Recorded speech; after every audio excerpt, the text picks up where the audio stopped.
13th, I don't have the 13th here. The 13th.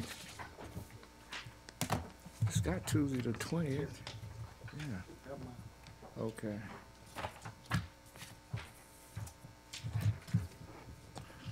Okay, now we're ready. Once again, welcome to this Tuesday's November the 13th, 2018 City Council meeting. I'll call this to order. We'll have a Pledge of Allegiance and invocation by Councilwoman Coonrod.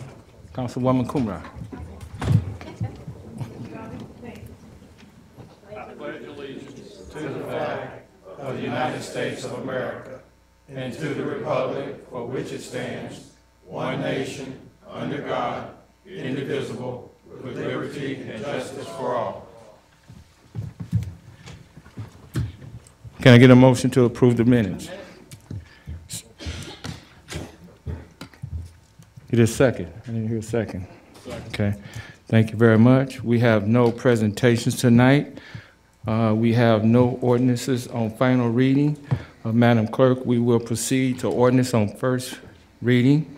6A, please.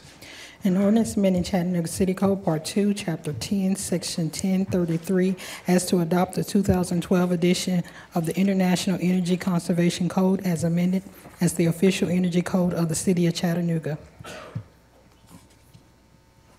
What's your pleasure? Second.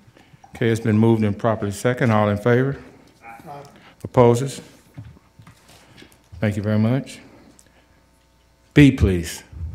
An ordinance amending Chattanooga City Code Part 2, Chapter 14, so as to adopt the 2017 edition of the National Electrical Code and certain appendices as revised and amended as the official electrical code of the City of Chattanooga. It's been moved and properly second. All in favor? Opposes? Thank you. Now we'll move on to planning. Mr. City Attorney, would you please give the rules for this? Yes, sir. This is a planning session that is involved in your rules of procedure as having an opportunity for the folks from planning to present the case. On the front end of it here, there will be an opportunity for 7 minutes on the applicant to have an oral presentation plus 2 minutes of rebuttal, and anyone in opposition will be given a total time of 9 minutes to be able to speak. And any discussion that's going on should not be interrupted by the other side while it's going on. Thank you. Thank you, Mr. Attorney. Would you please read C, please? Planning item C. An ordinance to amend Chattanooga City Code Part 2, Chapter 38 zoning ordinance so as to rezone property located at 584 Boy Scout Road, more particularly described herein from R1 residential zone to RTZ residential townhouse 0 lot line zone, subject to certain conditions. Is the applicant present? Is there any oppositions? Just a couple of notes, Chair, if you don't mind. Not at all. The conditions. As you recall, staff is fine with striking condition number 3, given that they're preserving the upper part of that slope. If the council's fine with that, the type B landscaping on the southern and western property lines, since they're protecting that topo line.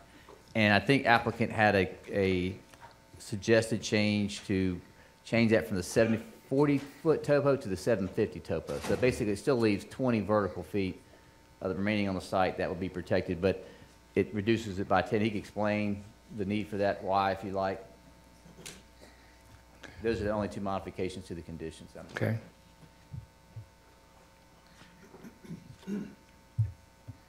Councilman Henderson?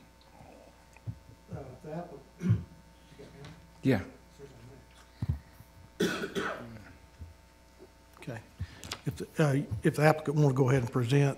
Absolutely.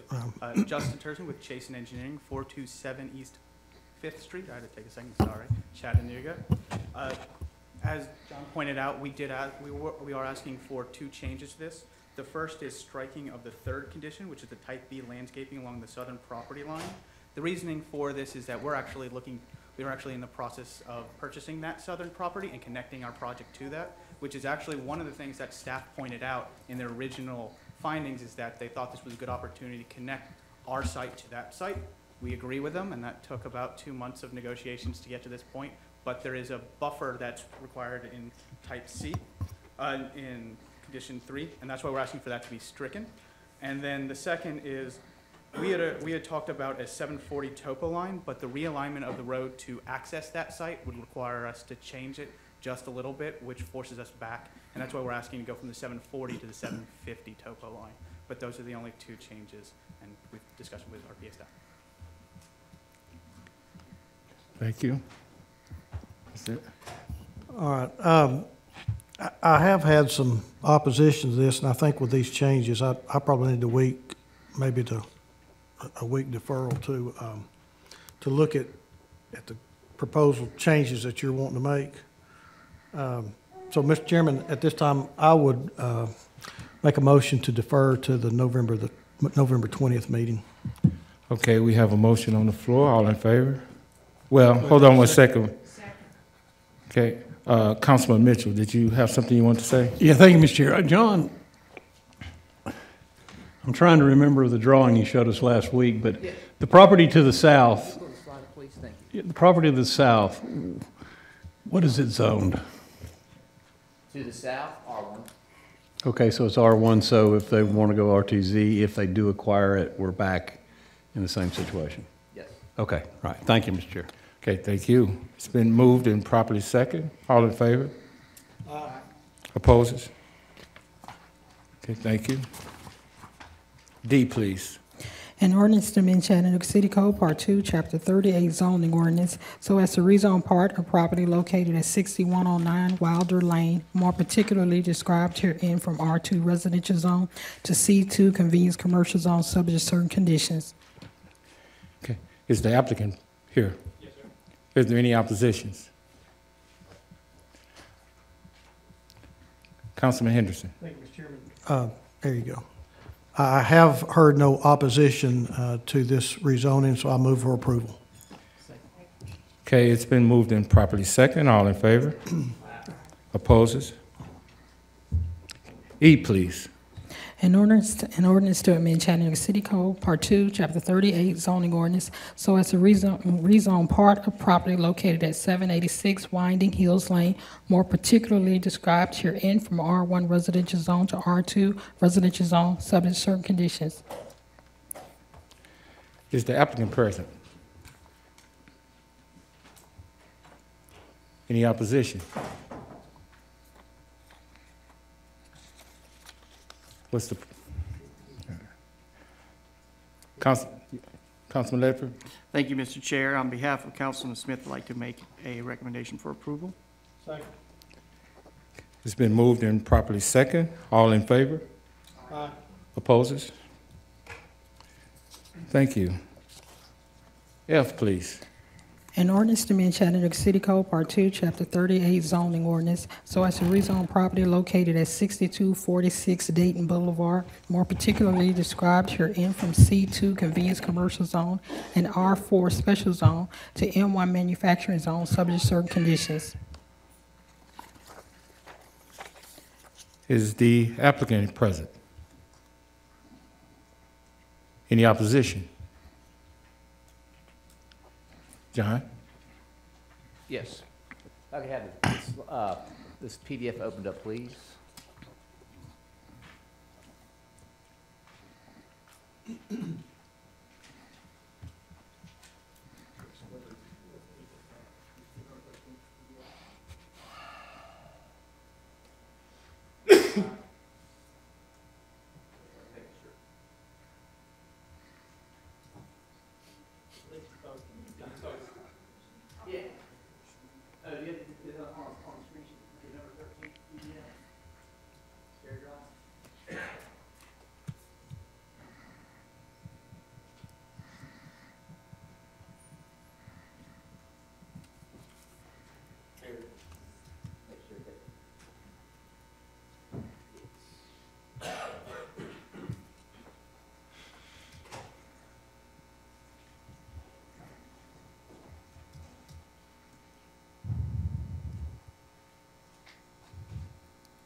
advance it? That work?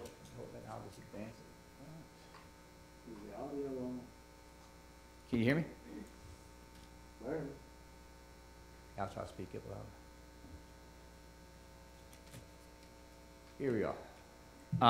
This is a request to rezone a tract of land located at 6246 Dayton Boulevard from C2 Convenience Commercial Zone and R4 to M1 Manufacturing Zone for a future building expansion and contractor laydown storage area.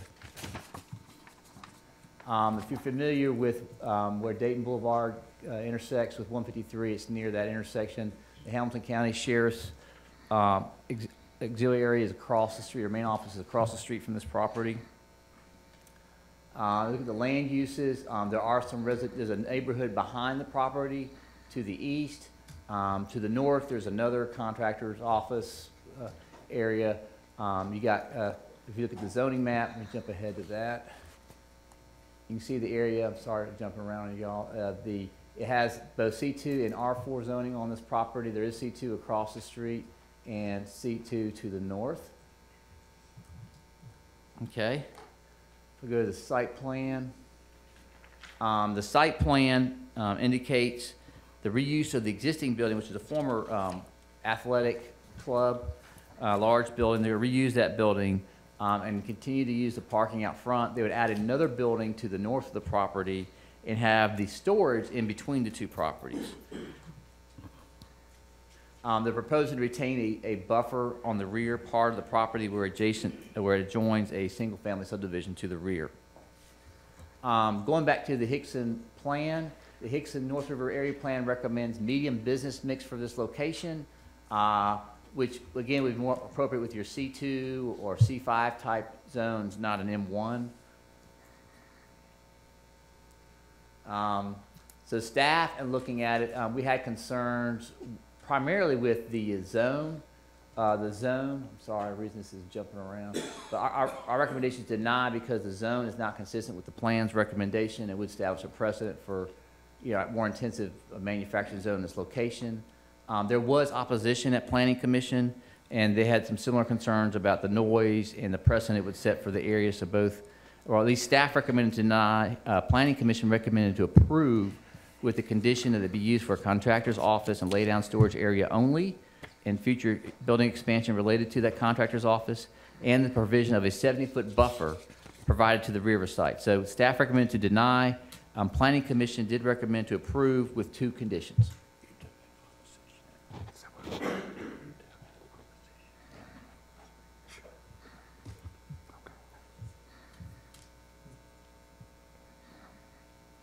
Okay.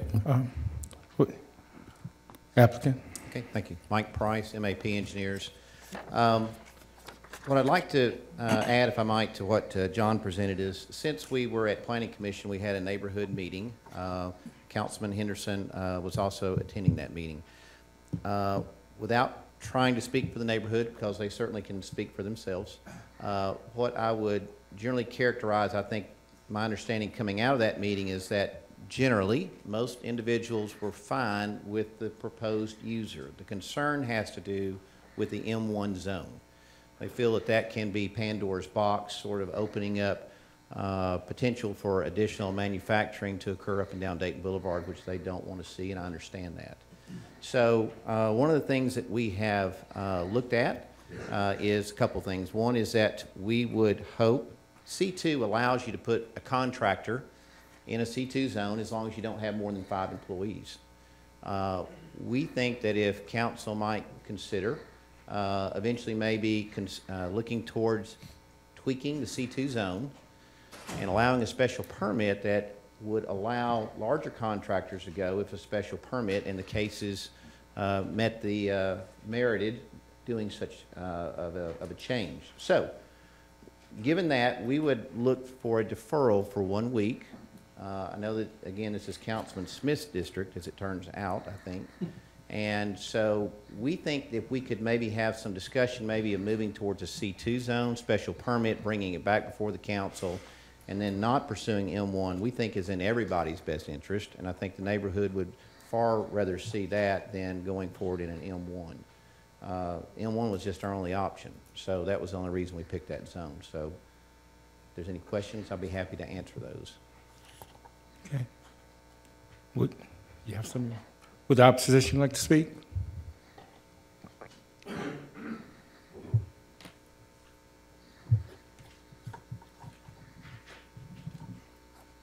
My name is James Rushing. I live at 146 Truan Drive. I'm one of the individuals that lives in the neighborhood behind. And I do, first of all, I appreciate all that Lawson has done to attempt to answer any questions that we might have. And it does seem, I agree that it does seem that in their verbiage, they said they did not desire to go to an M zoning. But because of one or two issues, they were forced into that. So we would also agree that if there could possibly be a deferral and there was some way to work out an accommodation so it could remain in a C zoning, I think it's a C and an R, instead of moving to manufacturing, that would be our preference, if at all possible. We also acknowledge that time is of the essence for Lawson because they're looking at business expansion. They've got to make business decisions. But if a deferral could help to work out any issues that could move it forward in a way that would accommodate both parties, we would prefer that. Councilman Leopard, I see that your light is on. Yes, thank you, Mr. Chairman. I do think that this would benefit from a one-week deferral and allow Councilman Chairman Smith to review this as well. So I do move for a one-week deferral to. Well, I see that Councilman Henderson has his light on. Councilman Henderson? Well, I was going to second the deferral and just make a request again. I think that we do need to look at an additional tool in the toolbox to create a special permit to allow, especially a company that is as long-standing and vibrant as Lawson Electric. I know we don't create tools just for a specific purpose or specific company, but I think there's on many occasions times where our zoning doesn't quite allow the type of zoning that we need, and I think a special permit would help us in a lot of areas where it doesn't quite give us the tool that we need. But I would like for us to reconsider bringing a special permit to the table. And John, if you could, maybe in the meantime, between now and next week, would it be possible to see what kind of language that would look like? I could draft some language for y'all to deliberate on. Okay, thank you. Okay, thank you. It's been moved and properly second. All in favor? Aye. Opposes? Motion carries. G, please. An ordinance to amend Chattanooga City Code, Part 2, Chapter 38, zoning ordinance, so as to rezone property located in the 7600 block of Davidson Road, more particularly described herein, from R1 residential zone to RZ1 zero lot line zone, zero lot line residential zone, subject to certain conditions. Is the applicant present? Is there any opposition? John? Sure.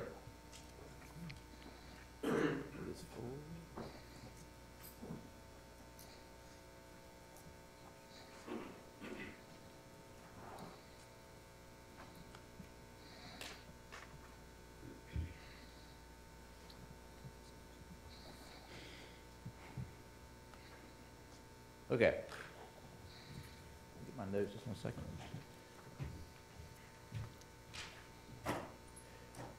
Okay, this is a request to rezone a site located at the 7600 block of Davidson Road from R1 residential zone, now, as I understand, to RZ1, not RTZ, RZ1 residential zone for a single-family detached residential development.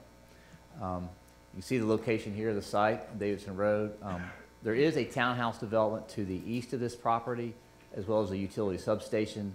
To the west, as you can see on this aerial photo, you've got some large tract residential properties along the area.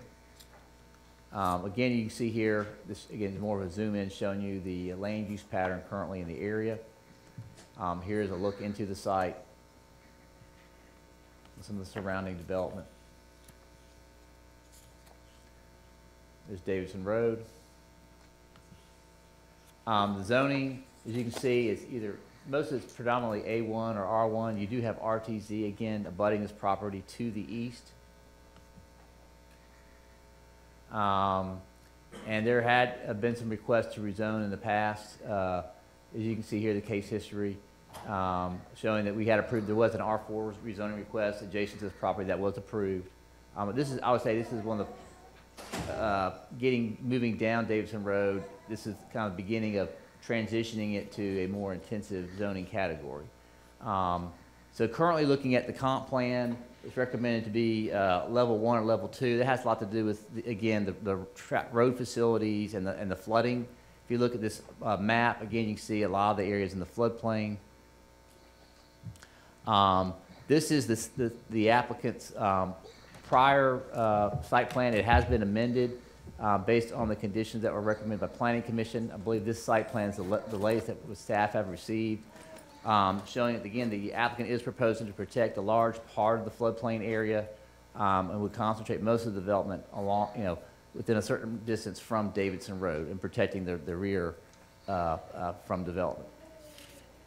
If you look at the in terms of how staff consider the compatibility with adjacent land uses, while you do have the townhouse development to the east, I think the primary concern staff had was the precedent for continuing small lot residential along this road. So just know that once you make this decision for this property, that basically sets the tone for the rest of Davidson Road, how it will likely go in terms of future rezoning. So staff took a more conservative look at this and recommended to deny based on the limited transportation infrastructure and the flooding that was frequent to the area, and again, not wanting to make that decision on our own merit to approve an RZ that would extend along Davidson Road. So we recommended to deny. At Planning Commission, there was some opposition. As I understand it, based on our notes, a lot of that opposition had to do with the I think the concern about no, I'm sorry, I messed that up again, didn't I? My bad. Yeah, you got that. I'm sorry. There was no opposition. Thank you. There's no opposition. Thank you, Darren, for that correction. So Planning Commission recommended to approve the RZ with no more than 110 units. Maybe there's one other slide I need to correct. Basically, that was the recommendation, to approve RZ1 with no more than 110 units. So it comes with you with a recommendation to approve by Planning Commission RZ1 with no more than 110 units. Councilman, did you want to speak first? Or? Okay, excellent. All right. Applicant, you have the floor. Hi, Joseph Ingram, Ingram Gore and Associates. Good to see you guys again. I'm not going to talk a lot about it unless you really have a lot of questions. We didn't have opposition, so I really would love to address that, but I'll give you the quick history. Council Ledford and I did a total of 3 neighborhood meetings with the neighbors directly beside us. We did a meeting with Heritage Green. We did a meeting with Village Green. We met with everybody that was adjacent to us. We had great meetings. We covered a lot of questions. A lot of it had to do with Davidson Road. And a lot of the council members might not know that Councilman Ledford has been real instrumental, and this is a private-public partnership on this property that has us doing a lot of the infrastructure improvements for Davidson Road. As far as all the stormwater is going to be routed to our property, we're going to do a public-private partnership to take that stormwater through our ponds that will be under the, can you back us up? Sure. Site plan? Yeah, to my news. There you go. So on what you see on the bottom there in the aqua, I was happy that day. That'll be, those ponds will actually be the cities. So we'll take the water off Davidson Road there, and we'll take it to the back where we're going to develop the conservation easement on the back. And then also we develop with the neighbor to divert the water on the lower side back into the rear too. So we're going to take, I'd say, everything up to a 25-year storm. We'll be able to push through. 100-year storms are going to be coming the other direction. But we worked really hard on developing a planned wood neighborhood. You know, we're going to have to do our piece of the widening of Davidson Road in front of our property, but we're actually going to design the stormwater improvements on Davidson Road from from Joanne. I'm sorry, Councilman knows. We offered to do that, and the city took us up on that. So we're on a hold until we get this zoning pushed through. We met with the neighbors. We started with 126 units, and we've reduced. And I think the best use of my time is actually to be asked our neighbor directly to the west of us to Mr. Clay. You want to speak a minute? I may hold. because he's worked harder than I have on this. I mean, he's worked hard, well, Councilman Ledford's worked real hard. But this has been a process, and like I said, I'd like to address if there's any other issues, because we worked really hard. One question. Councilman Ledford. Thank you, Chairman. Joe, one of the things you didn't mention, I think it's important to note, is that this project or proposed project for RZ1 is guaranteed by the developer not to even begin for 24 months. Is that correct? 2 years before we start? We're moving dirt. Yeah, but it's 2 years before, Yeah, to allow time for phase 1 of Davidson Road, which is under contract, and then for phase 2 design. So this is a 2-year approximately Yes, before they start building, and I think that's important to note. Just wanted to make sure that was in there. that is correct. Thank you. Thank you, Chairman. Thank you, Councilman. Councilman Mitchell. Thank you, Mr. Chair. I thought I did see an opposition hand out there.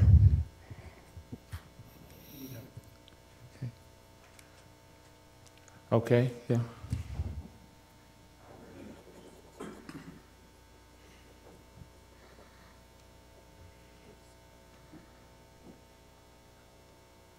My name is Danielle Wilkie. I'm at 616 Lindsay Avenue.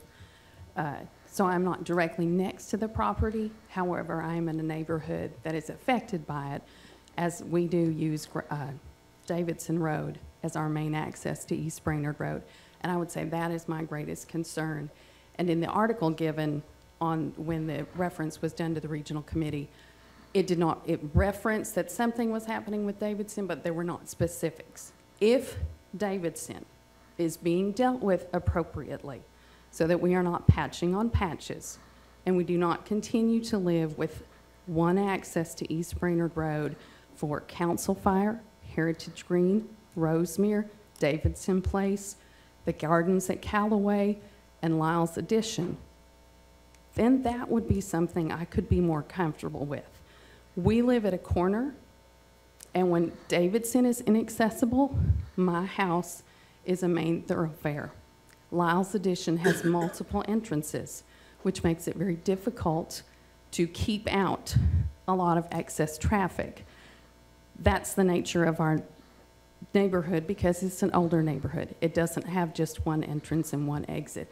And so we are used often. 2 of our roads have had to have speed bumps because of all the other neighborhoods coming through, ignoring stop signs, ignoring speed zones. We need better access. We need pedestrian access. East Brainerd Road has sidewalks. I can't get to them because there is no sidewalk and no good road for me to safely walk on, to be able to walk to the park, to be able to access the roads on East Brainerd, or the businesses on East Brainerd Road. We've done a lot in Chattanooga to make downtown accessible to pedestrians, to bikes. We've done that with Igo Gap. My concern, if we don't think this through and make sure that we're planning ahead, I feel somewhat positive hearing things of a 2-year wait and setting things in place. That is better than nothing.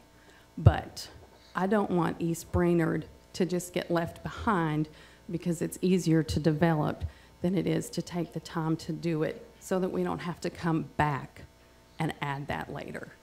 Stormwater is great. We need better access for pedestrians and for bikes so that our neighborhood can be enjoyed and not just a thoroughfare. Thank you. Thank you. Councilman Ledford. Thank you, Mr. Chair. Ma'am, I couldn't agree with you more. That's why we are working so hard on Davidson Road. And I don't know if you're on my email list, but I just gave a full update on the progress and where we're at with Davidson Road. And I'm not sure if you're aware, but there was money put in for phase 2. Phase 1 is already funded. Phase 2 it was awarded 4 points. Oh, I'm sorry. Get your thing. Was awarded or put in the budget in our water quality funds to address this at $4.1 million. which is something that is, I'm very appreciative with the administration for working with me on. We're making monumental progress, finally. I'm very excited to see the shovels in the dirt, though, and I couldn't agree with you more, which is why this 2-year delay, if you will, or start time, and don't hold me to 2 years because I'm not the developer, but there is a plan in place finally. And I appreciate you coming and talking about Davidson Road and your passion about it. Believe me, I share it, and I've been working hard on it since I've taken my oath. All right. Mr. Chairman. Okay. Okay. Okay. If there's no more comments, I'd like to make a motion to approve.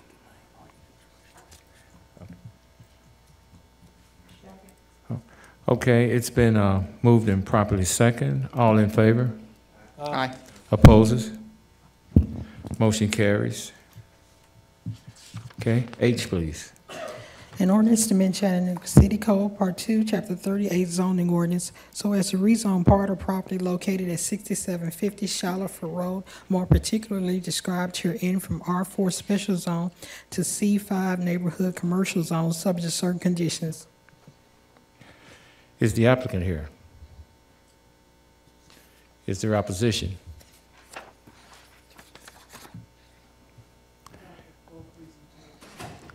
Okay, John, would you? Sure. This is a request to rezone a piece of property located at 6750 Shalford Road from R4 to C5 to accommodate a mixed commercial office development. It's located adjacent to the Shalford Road, Hickory Valley Road intersection, as you see depicted on this map. This is a view looking into the site. This is a view of Shalford Road. As you can see, they're only rezoning a portion of the property. They will be having some offices in the back of this property, but they want to do a restaurant and some retail development on the front along Shalford Road, and that's why they're requesting the C2 zone, or C5 zone, I should say. As you can see, the history of this site, or this area, there was a C2 zone approved in 2007. You see that a corner property was approved to C2 with some conditions to maintain a nice buffer along the front. I think the acknowledgement was that because it's an intersection at Hickory Valley and Shalford Road, and with the recent widening of the road, that commercial is appropriate. So I think the question for this particular property is, how do you transition from that C2 back to the neighborhood as you go deeper along Shalford Road? So again, at the time, the plan recommends office residential for this location, but it did note that any commercial use needs to be reviewed based on a specific use and a detailed site plan, which we do have. They provided a site plan, as you see here, which shows, again, that actually 2 points of access, one coming off of Hickory Valley Road, the other Shalford Road. The commercial properties will be placed toward the front of the property. The offices will be in the rear. They're showing some landscaping and kind of like a little landscape center aisle coming through the middle of the property. And reviewing the plan, staff felt like the proposed use was compatible with the adjacent commercial and office uses, and that C5 commercial zone is intended to provide a neighborhood commercial type services, so that's appropriate in a residential area. In terms of development form, the smaller scale retail along with the garden office style including the site plan creates a good transition and buffer from the single family detached to the west of this property and the adjacent commercial convenience store. So staff felt like, based on the site plan, that a C5 zone could be appropriate with some conditions. So we did recommend several conditions to promote compatibility of this development with the adjacent single family to the west.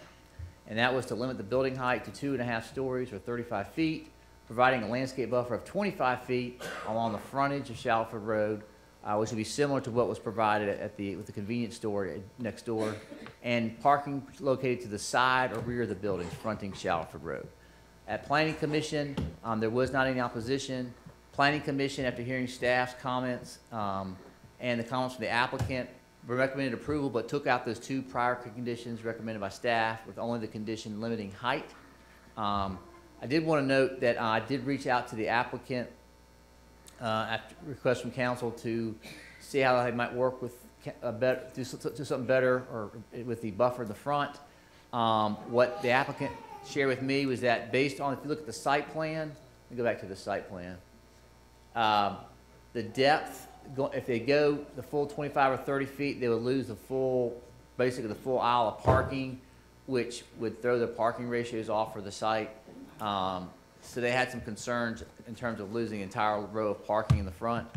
What I suggested as an alternative was to actually just increase the number of landscaped islands along the front. So it's not just a row of parking, but you actually would have landscape islands on both ends and in the middle. So you get a total of actually 6 landscape islands along the front as a way to kind of more appropriately match what was happening to the east. So that was staff's recommendation. Thanks. Here was my question, because we were part of all of that and we discussed this earlier. So what is the depth of the landscaping of the place next door? It's at least it's close to 40 feet. It's Okay. to 40 feet. And I don't think we want to go 40 feet. Yep. All right. And so we talked about 35 feet. Yep. And are you saying that 35 feet will or won't work because of parking requirement? As my understanding, again, that's what, and I have not calculated all the parking spaces per the retail. That was what the applicant shared with me, is that it would mess up their parking layout in terms of the amount of spaces they would need to comply with the total proposed square footage of office and retail. Well, here's what I'd like to do then.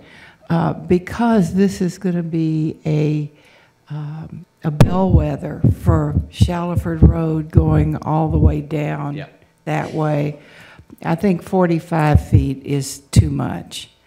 I would opt for 35 feet. What I'm unsure of is I want them to be able to meet our requirements for parking, and that's what hasn't been done, right? Yes. Okay. So I think what I'd like to do, I'd like to hear from the applicant. However, because of concerns from other people down Shallowford Road, there was no opposition to this project. That's right. People in the area love the idea that the project is happening. It's the longer look down Shallowford Road as it turns, and I think this is going to be a bellwether. So 45 feet is too much. I think 35 feet works if it doesn't take away the city required parking places, and that's what I would opt for. Since we don't know, because we don't have it from traffic, right, from CDOT? Well, I would say this, just so you know, it'd be one of two things will happen. Either the spaces work, or we'll have to just reduce the square footage of buildings to make the parking work. Just know that. So there's two ways of solving that problem. Either the number of spaces will work, or you have to reduce the number of your square footage of buildings. Do parking places relate to these particular buildings, or Yes. do they relate to the whole? They.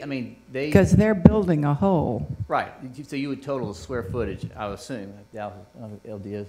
Are you? There you are. Are you the applicant? Yeah, he's here, and I would like for him to present. I didn't see him. I'm sorry, I thought he was not here. Yeah, he's Answer here. that question. I'm sorry, I did not see him. Okay.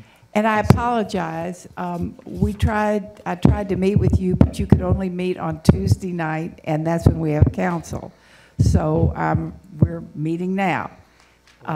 We did have a small meeting, but that's a second, as you know. I know, and you could only do it on Tuesday night. So I guess we're having our meeting now. My concern is that Shallowford Road is going commercial that way, or 01, and your project's great. I've told you that. I think it's wonderful. What I don't want to do is set a precedent that then the next property and the next property has all that parking in front without an adequate buffer. And I was told that planning at the staff wanted 45 feet. I think that was too much. I would very much support everything you want to do, except at 35 feet, if it doesn't punish you as far as our requirement for parking? Well, what we talked, earlier, and he suggested what he proposed, and I thought it would be a good idea to put two in the middle of each building, to dedicate 2 parking spaces to a usable landscape island. Mm-hmm. I think that that's going to be utilized by the restaurant, by people. And one of the big reasons that I applied for the commercial was the office. There was nothing, there was a very limited amount of places where they could have a lunch and serve those people there that are working in the offices. To answer your question, so what I propose to do is I went back to the architect, and we spent several hours together, and we determined, or he determined, that to keep the existing square footage and the existing buildings, that we could squeeze in, well, not squeeze, but we could adequately show 2 spaces each in front of each building as a small, I think we're talking about a 20-foot or bigger island in each one. And that's what we came up with. We found out, we initially knew that we had 2 extra parking spaces beyond what was required. And we actually put 2 spaces down at the end of the entrance, which I don't really like, but it doesn't inhibit any problem, anything happening. So I asked him that question because we had talked about 6 spaces. And he says, you know, you can only do what you can do. And it's a good is that architecture because of firm, our DHW. requirement? Pardon Is me? that because of our requirement? No. Is that because no, the that was city because requires a certain number of parking places? I'll be honest with you, I have not addressed any more than 25 feet back from the right-of-way of the state, of Shallowford Road. And we didn't discuss that out, I don't think. But we did discuss 6 spaces devoted to landscaping. We proposed 4. We feel like that's all we could do. And put those together and break up the entire length of each parking facing Shallowford Road. And we have a drawing of that. We made a drawing, and I do have that shown, but it's just as we proposed. It'd be 2 spaces each front of those 5,000 square foot buildings, and the other 2 spaces down the entrance way, added on to the stack behind the building. John, does that meet your requisites? See, I hate for him to have to do all this if we're requiring this many parking places, because the bottom line is, what most people don't know is if you put in bike racks, that relieves you of having to do parking places. You know, we're the city, we're here to help you. So I'm asking you then. One option, and I know we hate to defer a lot, but one option would be for a week to, I mean, I'll just need to talk to LDO and get some facts on what flexibility there would be. I think that what I talked about, the concept you and I talked about was if we could add some more landscape islands along the parking rows in front. Now, the city code is going to require him to put landscape islands on both ends of those parking bays anyway, regardless. So landscape regs are going to require 4. I'm talking about the buffer from Shallowford Road. Yes. Because it will be setting a bellwether. Yeah. So I think you're saying your site plan already shows 25. Is that correct? Right. Yeah. So is that 25, not quite as far as 35 you're suggesting, Councilwoman, but it is 25 feet. And what I was indicating is a way to get us closer to at least providing the green along that frontage, which increase the number of landscape islands along those parking spaces that front that. And I think what I hear you saying is you can maybe give up 2 more, but that's about it in total. The present design, that's correct. Yeah. We did struggle to try to move some buildings Yeah. around about, and we didn't get any. Right. Square footage. I think this is the most efficient layout in my background design. That to work with it, the most efficient way we could find to put the building on. And we, you know, if we get it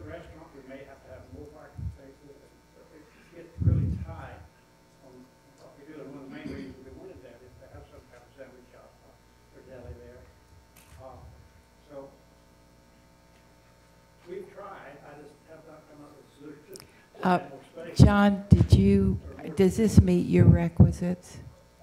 Or do you want to defer for a week and see what the drawing looks like?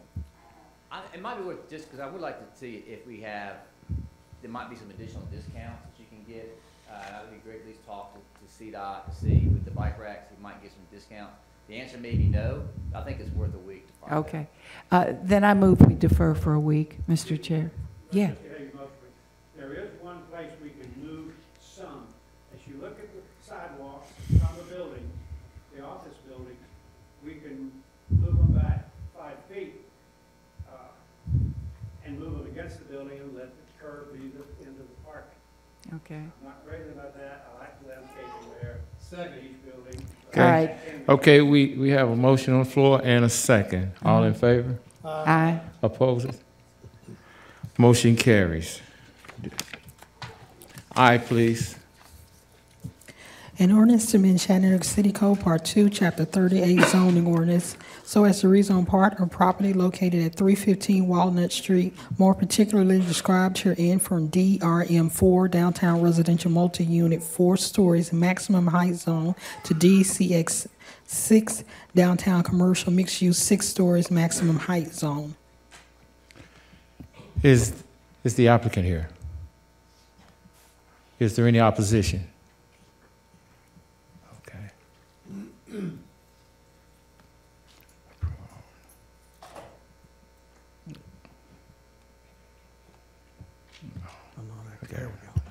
Mr. Chairman, this is in your district, and I'll move for approval. Thank you. Councilman Leffert, did you want to say something? Now, just a second. Second, okay, thank you. It's been motioned and properly second. All in favor? Aye. Opposes? No. Strike that no.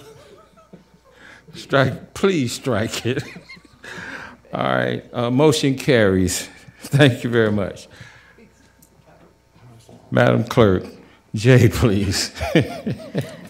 An ordinance to amend Chattanooga City Code, Part 2, Chapter 38 zoning ordinance, so as to rezone property located at 1405 Fagan Street, more particularly described herein from R3 Residential Zone and C2 Convenience Commercial Zone to UGC Urban General Commercial Zone. Is the applicant here? Is there opposition?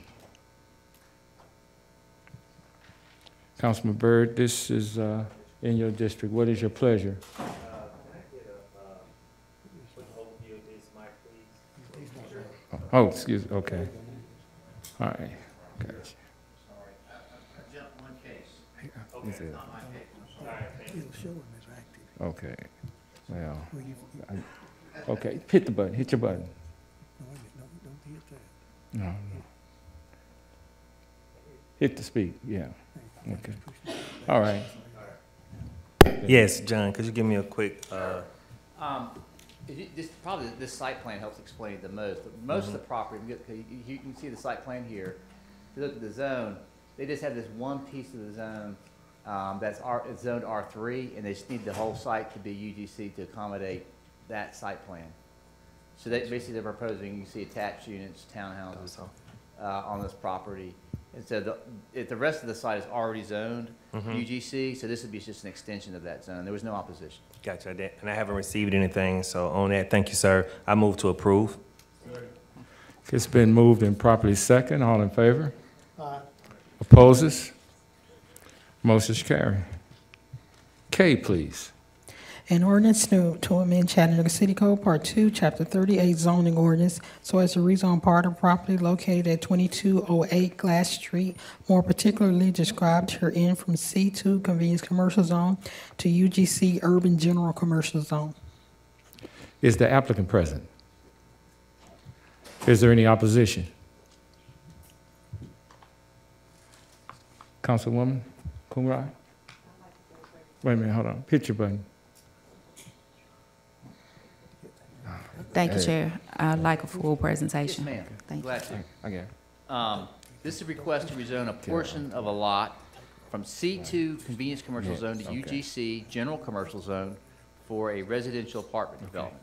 As I understand, there has been a revised site plan submitted, and I do have that as part of the presentation that you can look at. But at the time of application, they're proposing to build 3 buildings with a total of 12 apartments on this property. It's located at 2208 Glass Street, just east of the Glass Street and Dodson Avenue intersection. As you see from this map, the site is currently vacant. You do have some residential abutting the property to the east. You got a commercial structure to the west, and you've got some commercial development to the north.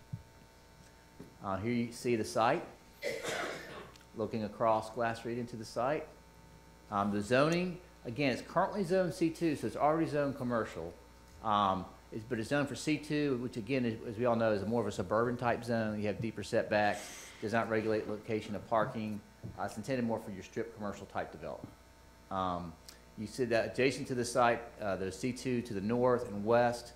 To the east, you have R1 zoning, and to the south, you have R1. The Avondale plan recommends medium business mix for this site, which that would include any kind of commercial type zone like C2, C5, O1, or R4. Of course, when this plan was created, we didn't have UGC at the time. It probably would have mentioned UGC if it existed at the time this plan was created.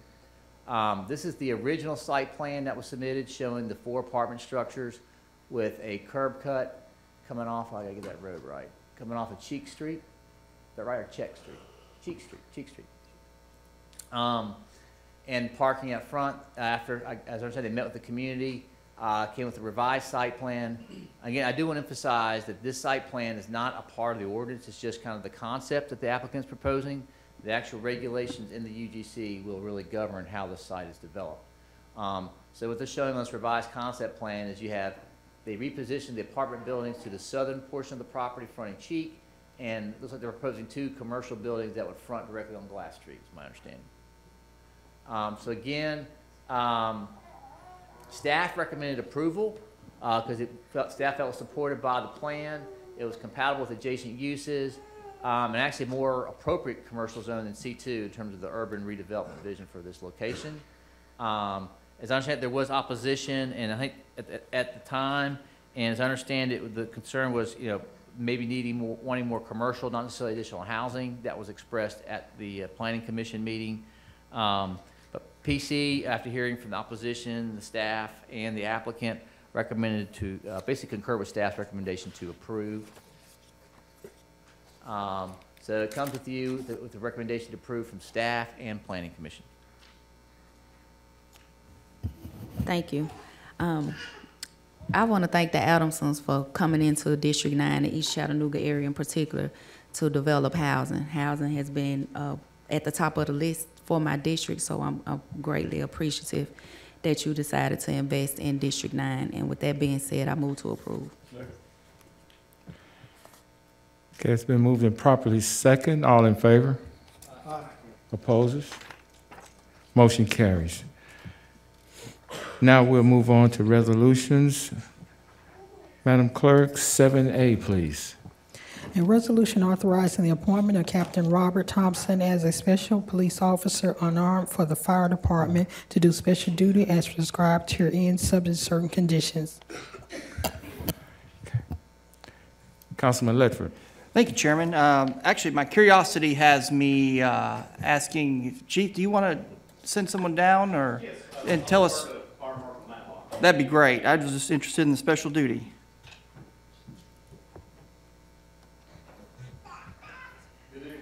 Evening, sir. Good evening. Captain Thompson is going to be one of our new fire inspectors, so that's the reason for the Special Police Commission, so that he has citation rights. Very good. Appreciate that, and we appreciate the work y'all are doing. Yeah, thank you. Thank you. Okay, you got the floor. Thank you. When he writes the citations, will this be state citation or will it be a city citation? It'll be a city citation. So they'll go to city court? Yes, sir. Can they write state citations? No, sir. We do not write state citations, just to city court. Okay. They're generally for fire code violations, which we obviously try our best to work with the property owners and businesses to avoid having to cite them, but sometimes we have to, so. Yeah. Okay. Mr. Chairman, I move approval. It's been moved and properly second. All in favor? Opposes? Motion carries. B, please. A resolution authorizing the appointment of Jorge David Espinal as a special police officer unarmed for the Department of Economic and Community Development to do special duty as prescribed herein, subject to certain conditions. What's the pleasure of the council? It's been moved and properly second. All in favor? Opposes? Motion carries. C, please. A resolution authorizing the chief operating officer to enter into a contract with Tyler Tech, previously named Socrata, in order to provide open data, data visualization, and performance analytics platform for the city of Chattanooga in the amount of $135,000 with an option to renew for 2 additional one-year periods with annual amounts up to $135,000 each. What's the council's pleasure? It's been moved and properly second. All in favor? Opposes? Motion carries. D, please. A resolution authorizing a special exceptions permit for a residential planned unit development on properties located in the 1000 block of Beeson Drive. Councilman Henderson. Thank you, Mr. Chairman. We do have a provision in our rules that allow for the applicant and opposition a opportunity to speak for PUDs. And what I'd like to do is kind of have a full presentation, if you would. Sure. Let John kind of lay it out and then hear from the applicant and opposition. Okay. This is a request for a special exceptions permit for a residential plan unit development for a property located in the 1000 block of Beeson Drive. Beeson Drive is a small road that's adjacent to the Highway US 27, runs very close to it. In fact, you'll see, I'll show you a couple pictures. Pretty prominent ridge. It's visible from 153 here. You see it circled here. Let me show a couple images. You can see it looking out at the ridge right here. So there's a prominent ridge off of US 27. Currently, the site is vacant. It is. There are some, single-family residential around it. There is again, but most of the site is vacant. Go to the zoning. Give me a second.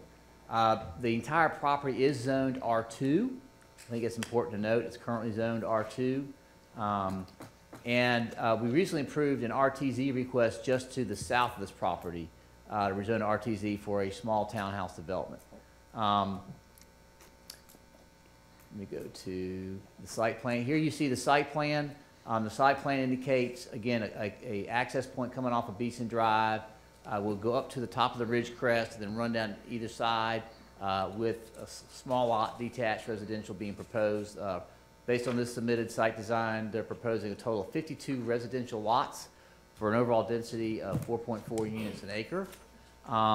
The open spaces they're showing on this site plan are located at the top left and right parts of the screen and a little bit on the lower left.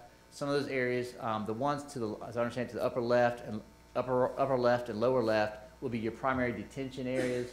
The one on the longer finger you see on the upper right would remain mostly undisturbed. So looking at this, there is no current land use plan for this area, so we consulted the comprehensive plan.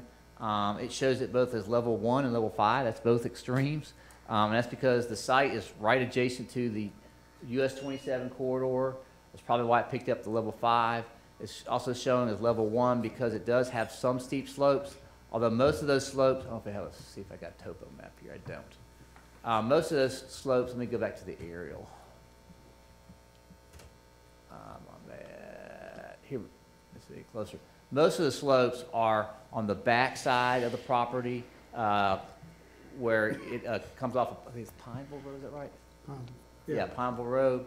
And there is some slope right when you come on to Beeson Drive. There's a pretty nice little, like a 3 foot, 4 foot jump up right off there at Beeson Drive. But it actually flattens out as you come up over the ridge. Councilman Henderson and myself both, just to get more familiar with the site, did walk the site with the applicant to get a better feel for the lay of the land on the property. But as you can see, it's got some trees. And so how the site gets developed it does have some implication, it'll be visible. So staff, looking at this request, did recommend to deny, and I think really had actually one primary reason is that the open space is shown. It wasn't clear how the community was going to be able to take advantage of that proposed open space, because usually when you do a PUD, there's some kind of trail system that shows how it's going to be a benefit or amenity for the rest of the residents to enjoy. For that reason, we recommended to deny. At Planning Commission, there was opposition. The residents expressed some concerns about, again, that this is a development, this location, and the potential impact of stormwater runoff for people on the property who on the adjacent north of this property. But Planning Commission, after hearing from staff and the applicant in opposition, recommended to approve the request. So it comes with two different recommendations: staff to deny, Planning Commission to approve. John, you said they could develop 52 basically doors. How many doors could they develop with the R2, the way it's zoned now? Man, I gotta go back when. Okay, thank you. You might throw that out there. Sorry. Something like 40 duplex. My staff person, Brian, who looked at it, basically came up with a total of basically 44 housing units, which is, well, actually 44 buildings with the 88 doors. 88 doors. Thank you. Okay. Thank you. Okay, would the applicant care to speak? Or should I say continue? Hi. Hi. My name is Donna Shepard. I'm with AD Engineering. One clarification, I think in his presentation, he had said that we had requested, I think, 55 units. I think the calculations to the left are maybe what Brian had done.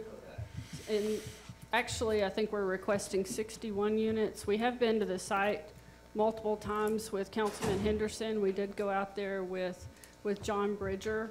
Our intent tonight was to defer so that we could provide some more information to Councilman Henderson and to RPA as far as the site plan. We are exploring different possibilities for stormwater control and open space. We've spoken with transportation about potentially reducing the right-of-way width so that we can stay on that ridge line. It is an R2 zone currently, and so by right, they can come in there and do the 88 doors. We are looking at reducing what we have requested in the initial application of 61. We are currently looking at reducing that some, but with the slopes, we just need a little bit more time to go through that exercise.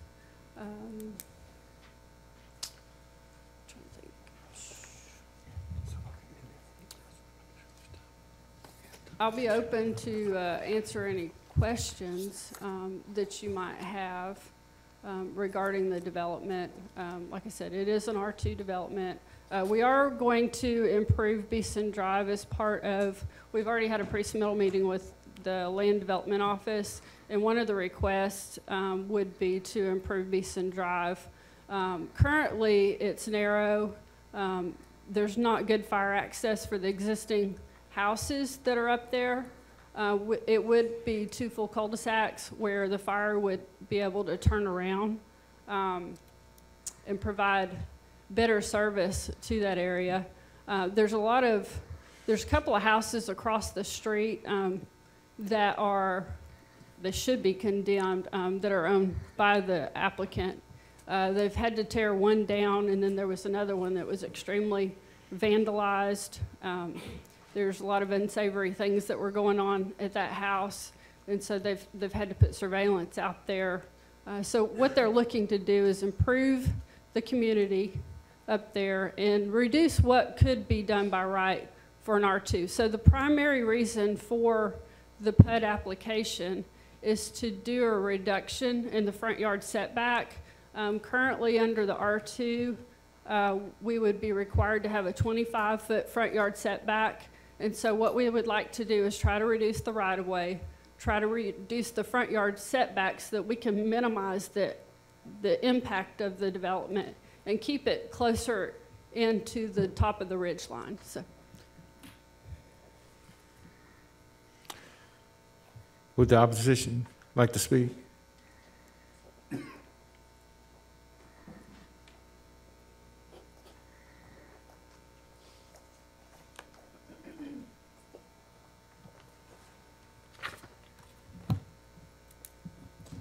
Good evening, council members. My name is Valerie Epstein, and I have the pleasure of knowing most of you on the council. I live on Carroll Lane, but I also have a home on Old Pineville Road. And Old Pineville Road, just for those of you as a bit of history, I went to a lecture by Jim Ogden, and he will tell you that this area, Pineville Road, and where this development is scheduled, or they want to have it, is a very important historical area for Chattanooga. Not only did the Native Americans, according to Jim Ogden, pass through this way, but this was the major route for General Sherman going through when he was hiding from the rebels in the Civil War. And I only mention that because I really didn't know all of this until I bought this house on Old Pineville Road. It's a small house, 900 square feet, but it has about an acre of land. And the reason that I think that this is a very, very bad idea is because this is a neighborhood. This is called Woodland Heights.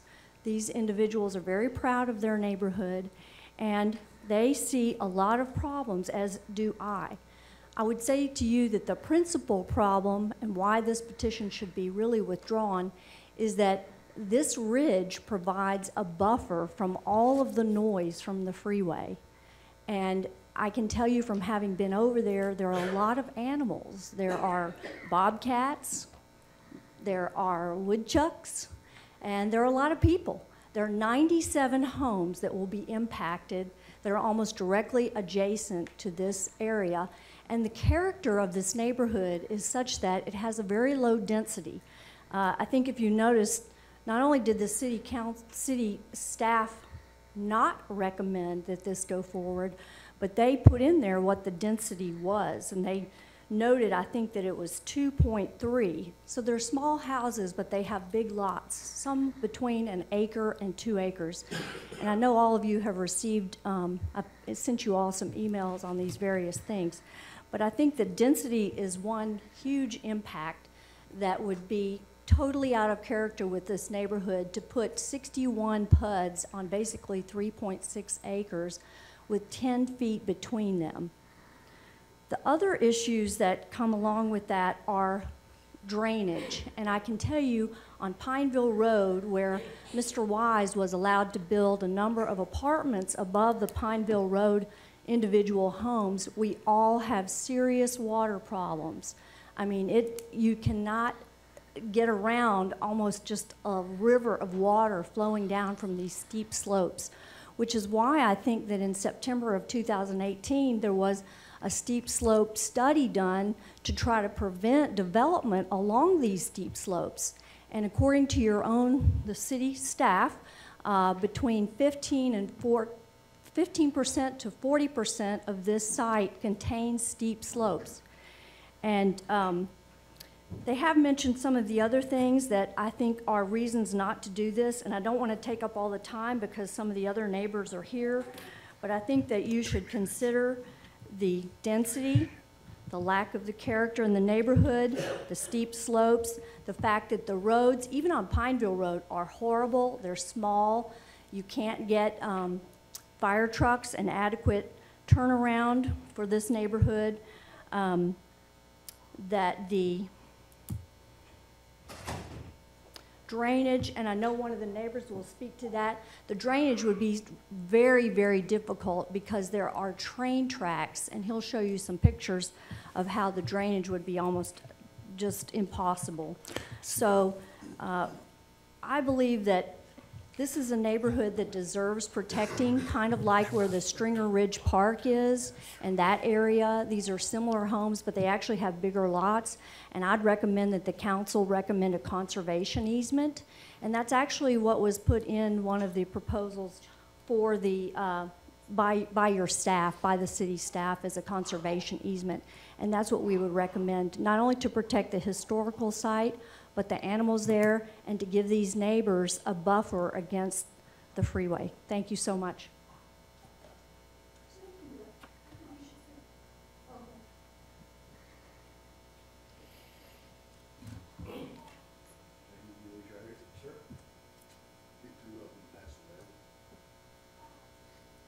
My name's John Mosier. I live at where I own 1056 Pineville Road. A few of the concerns that I have with it is, like she said, the major erosion and everything else. The pictures that you have is the ditches on Elmwood. The tiles in the ditches are actually made in the towers that hold the power lines up, your high voltage towers and everything else. Let me find my papers here. But a lot of the other concerns that we have is, once all this here is developed and the ridge is stripped down, who's going to clean up the mess from the wastewater, the trees that fall and break on our property? The ditches on Pineville Road have never been sized right for the two ridges and the apartment complexes on top of Pineville Hill. My mother lives, or she owns a house down there, and it's flooded ever since I was a kid. The city has never done anything about the ditches. They notified the city few weeks ago that there was tiles busted and collapsed. They told them they'd get around to it whenever it was an issue. Houses being flooded around the community, how much more of an issue is that? But they also said in the planning commission, some properties could lose up to 14% of value depending on the circumstances. Every property on Pineville and Old Pineville all are downhill of this project. There's just on Pineville, there's 8 pieces of property that total 13.68 acres. On Old Pineville, there's 9 properties that total 15.1 acres. If all of those are going to lose 14%, what does that equal up to? There's over 40, just on Beeson and McCroy Lane, there's 40 properties that are directly impacted by this. You know, this place is not the right place. I don't oppose developing in the right areas, but you've got to look at the whole community when you develop something. You cannot look at just the piece of property and what it will hold. You have to look at the surrounding areas. Just the last few seconds. I live on Pineville. My property will literally butt into the back of that, and that pamphlet that you have will have. Okay, that's your time. Thank you. Would the applicant like to? 2 minutes.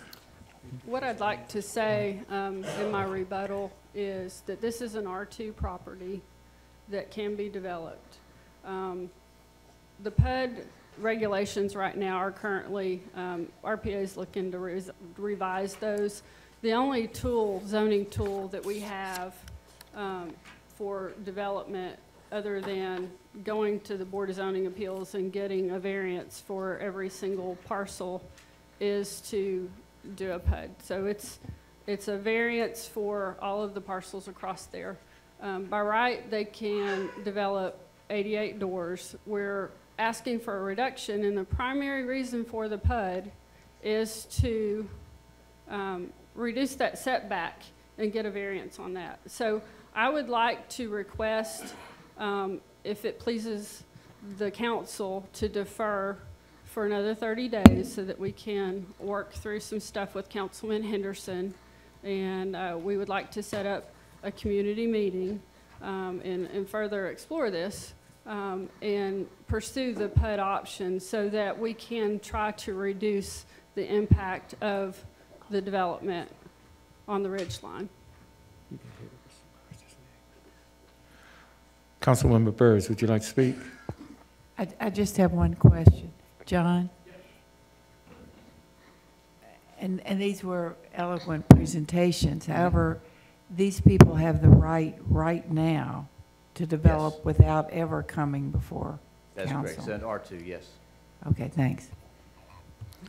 Councilman Henderson. Thank you, Mr. Chair. And that's one of the things that I think bothers me the most about this piece of property is it's already R2. And they would be able to go in there and develop without us being able to put any kind of restrictions or requirements on them. I would like to see what kind of development that they do come up with, what kind of restrictions they put on the steep slopes. And I would like to have a neighborhood meeting before we come back and address this to see if we can get a development that would be beneficial for everybody, neighbors included, by addressing the stormwater. And we've talked a little bit about that, about doing some retention in the street, which is sort of a new concept, protecting the slopes. So I'm going to ask that we approve deferral until December the 11th. Okay, it's been moved and properly second. All in favor? Aye. Opposes? No. Motion carries. Sir, for the records, can we get your name, please? Okay. No, yours. John Moser. No, the last guy. Yeah. Oh. The last guy that. Okay. Got it. Okay, thank you. Okay, deferred for 30 days. E, please. A resolution approving a special exceptions permit for an existing liquor store, partial change in ownership located at 7794 East Brainerd Road, Suite 102. What is the pleasure of the council? Move to approve. It's been moved and properly second. All in favor? Opposes? No. Motion carries. F, please. A resolution authorizing the approval of change order number 1 for Herring Construction Company, Inc. of Etowah, Tennessee, relative to contract number W15009-201, MBWWTP Control Room Upgrades, a consent decree project to include a new contingency in the amount of $100,000 for an increased amount of $216,245.75 for a revised contract amount of $1,780,245.75. Councilman Henderson. Move approval. Councilman Mitchell. It's been moved and properly second. All in favor? Aye. Opposes? Motion carries. G, please. A resolution authorizing the approval of change order number 1 final for Lane Inliner LLC of Tucker, Georgia, relative to contract number W12021-201 sanitary sewer rehabilitation of South Chickamauga Creek 5 subbasin project, a consent decree project to release a contingency amount of $250,000 for a decreased amount of $434,497.54 for a revised contract amount not to exceed $2,192,487.46. Councilman Gilbert. Second. It's been moved and properly second. All in favor? Opposes? Motion carries. H, please. A resolution authorizing the approval of change order number 1 final for Insidiform Technologies LLC of Laverne, Tennessee, relative to contract number W12022-201 sewer rehabilitation for South Chickamauga Creek Sub-Basin 1, a consent decree project to release a contingency amount of $100,000 for a decreased amount of $180,536.26 for a revised contract amount not to exceed $1,647,768.26. Councilman Byrd. Second. It's been moved and properly second. All in favor? Aye. Opposes? Motion carries. I, please. A resolution authorizing the award of contract number Y18003-201 to Tri-State Roofing Contractors LLC of Chattanooga, Tennessee, replacement roofing system for South Chattanooga YFD Center Building in the amount of $294,344 with a contingency amount of $29,500 for an amount not to exceed $323,844. Councilman Mitchell. Move approval. It's been moved and properly second. All in favor? Aye. Opposes? Motion carries. J, please. A resolution authorizing the administrator for the Department of Public Works to enter into an agreement with R-Tech Design Group, Inc. for professional services relative to contract number Y17005-101 East Lake YFT Center improvements for an amount not to exceed $147,960. Councilman Ledford. Thank you, Mr. Chairman. This is your district. Move for approval. It's been moved and properly second. All in favor? Aye. Opposes? Motion carries. K, please. A resolution authorizing payment to Santec Environmental, Inc., Santec, annually for Bradley County landfill disposal of biosolids, sludge, and other special waste in the amount of $80,000. What is the pleasure of the council? Move approval. Second. It's been moved and properly second. All in favor? Aye. Opposes? No. Motion carries. L, please. A resolution authorizing the administrator for the Department of Public Works to enter into a blanket contract for professional services for the continuing on-call mechanical, electrical, plumbing, and engineering services, contract number E18009-101, for the following two consulting firms: 1 Campbell and Associates, Inc., and 2 March Adams and Associates, Inc., for year one of a term up to 4 years, with this year's amount not to exceed $150,000. Councilman Mitchell. Move approval. It's been moved and properly second. All in favor? Opposes? Motion carries. M, please. A resolution authorizing the administrator for the Department of Public Works to enter into a blanket contract for professional services for the continuing on-call architectural services, contract number E18007-101, for the following 6 consulting firms: 1 Allen and Hostel, Inc., 2 Artec Design Group, Inc., 3 Dirthick, Henley and Wilkerson Architects, PLLC, 4 Franklin Architects, 5 Rardon and Carroll Architects, Inc., and 6 TWH Architects, for a 1-year term up to 4 years, with this year's amount not to exceed $250,000. It's been moved and properly second. All in favor? Opposes? Motion carries. N, please. A resolution authorizing the administrator for the Department of Public Works to enter into a blanket contract for professional services for the continuing on-call structural engineering services, contract number E18008-101, for the following 7 consulting firms: 1 Allen and Hostel, Inc., 2 Alfred Benish and Company, 3 CTI Engineers, Inc., 4 Estes Russell Engineering, Inc., 5 Integrated Structural Services, Inc., 6 March Adams and Associates, Inc., and 7 Volker, Inc., for a 1-year term up to 4 years, with this year's amount not to exceed $150,000. What's your pleasure? It's been moved and properly second. All in favor? Opposes? Motion carries. O, please. A resolution authorizing the administrator for the Department of Youth and Family Development to execute a contract with Signal Centers for the Baby University program for a 12-month term for an estimated annual expenditure of $750,000. Council, what's your pleasure? Oh, I'm sorry. Kumran, Councilwoman. Okay. It's been moved and properly second. All in favor? Opposes? Motion carries. Now we'll move on to purchases.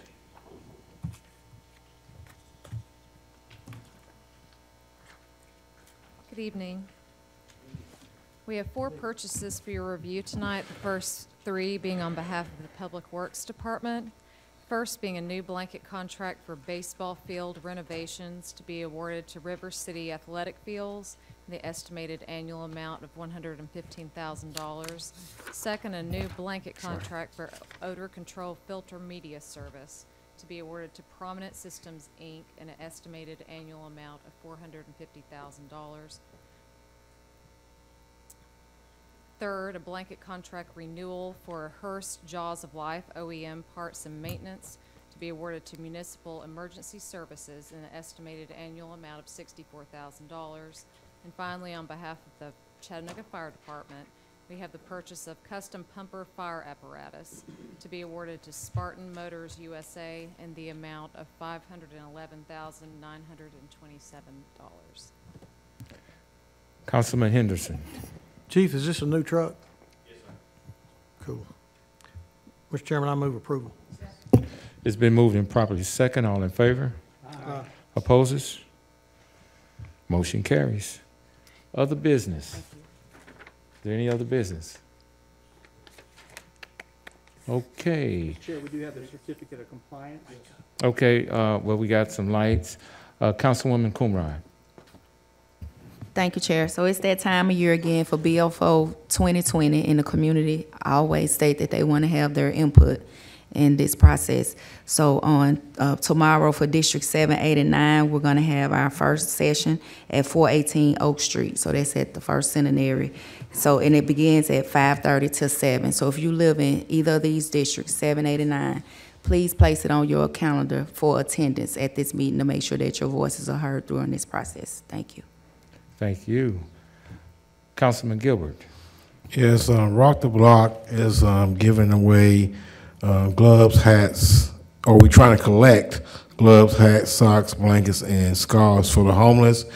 We need them by the November 16th, and we're going to give them out November 22nd at 9 o'clock by the kitchen. So if you have anybody that can give, please do. You can actually take the items to Salvation Army, 1019 Northmore Road, Chattanooga, Tennessee. Thank you. Thank you, sir. Councilman Ledford. Thank you, Chairman. I also want to remind Districts 4, 5, and 6 that our BFO input session will be Monday, November 19th, 5:30 to 7 p.m.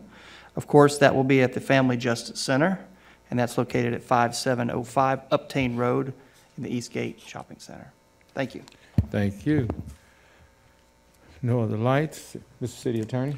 Yes, sir. Briefly, we do have one certificate of compliance in District 4 tonight here in Nayana Corporation, doing business as East Brainerd Wine and Spirits. It's going to be on East Brainerd Road.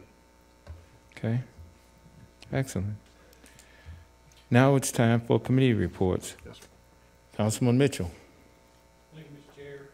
We had a Public Works Transportation Committee meeting today, and we will have another one in 2 weeks after agenda session. Great, thank you. Councilman Ledford. Thank you, Mr. Chair. We did have a special session of the Planning and Zoning Committee today where we discussed steep slopes and floodplains. Thank you. Councilman Henderson. Okay. Councilman Russell. Gilbert. Councilwoman Coonrod.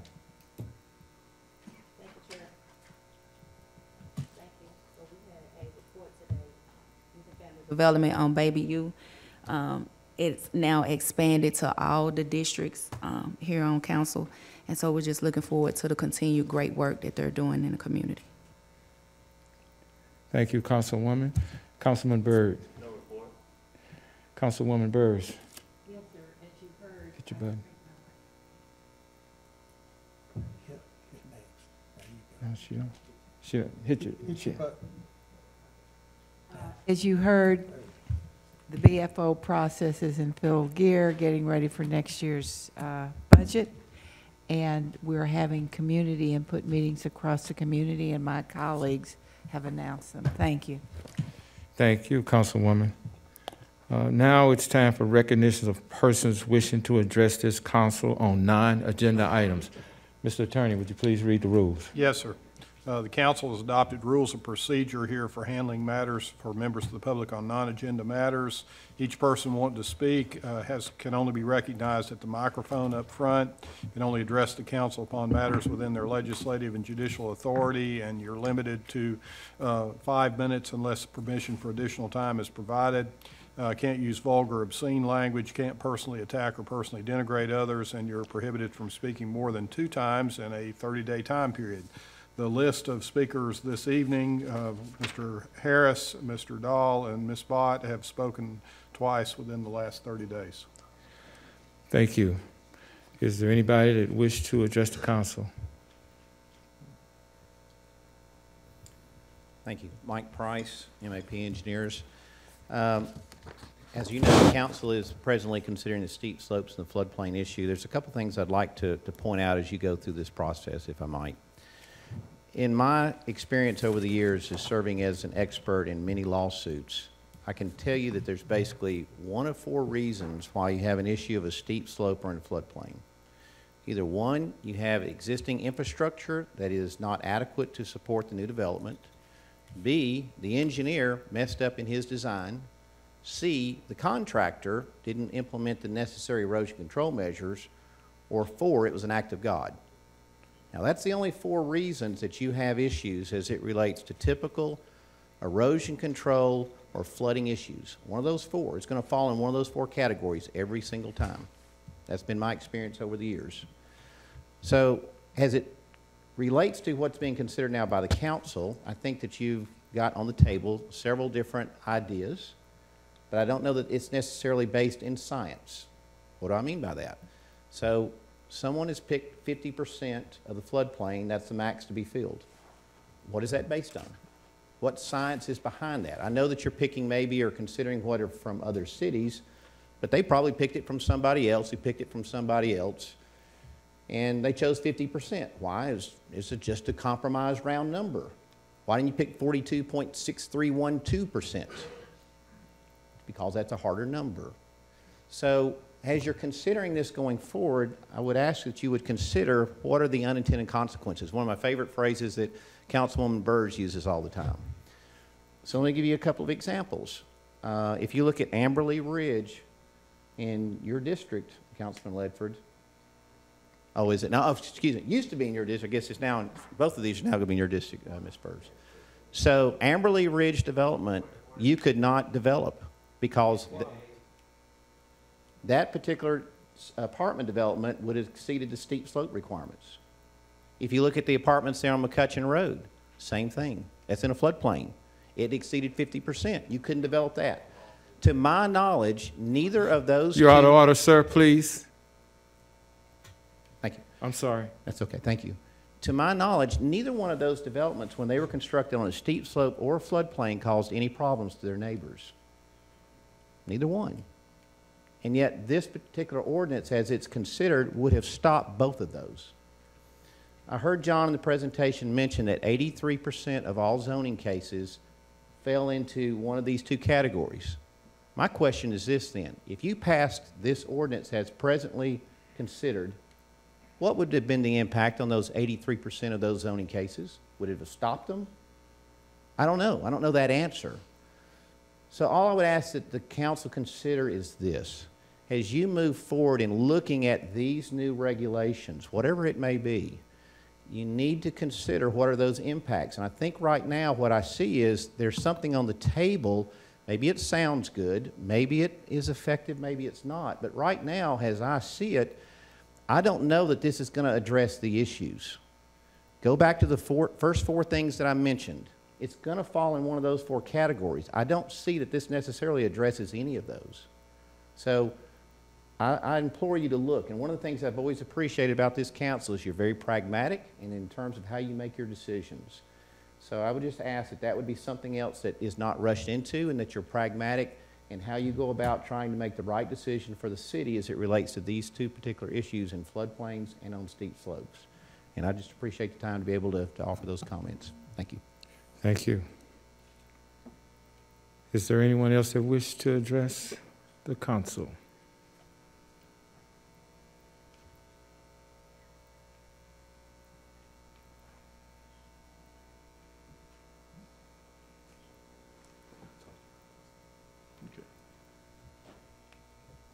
Good evening. My name is Brenda Shelton, and I don't need to address the council. I just need to, after the meeting, ask if I can speak to my councilman, Gilbert, and I have not met the new city attorney. And if Chief Rod is here, I'd like to speak with them in private. Thank you. Thank you.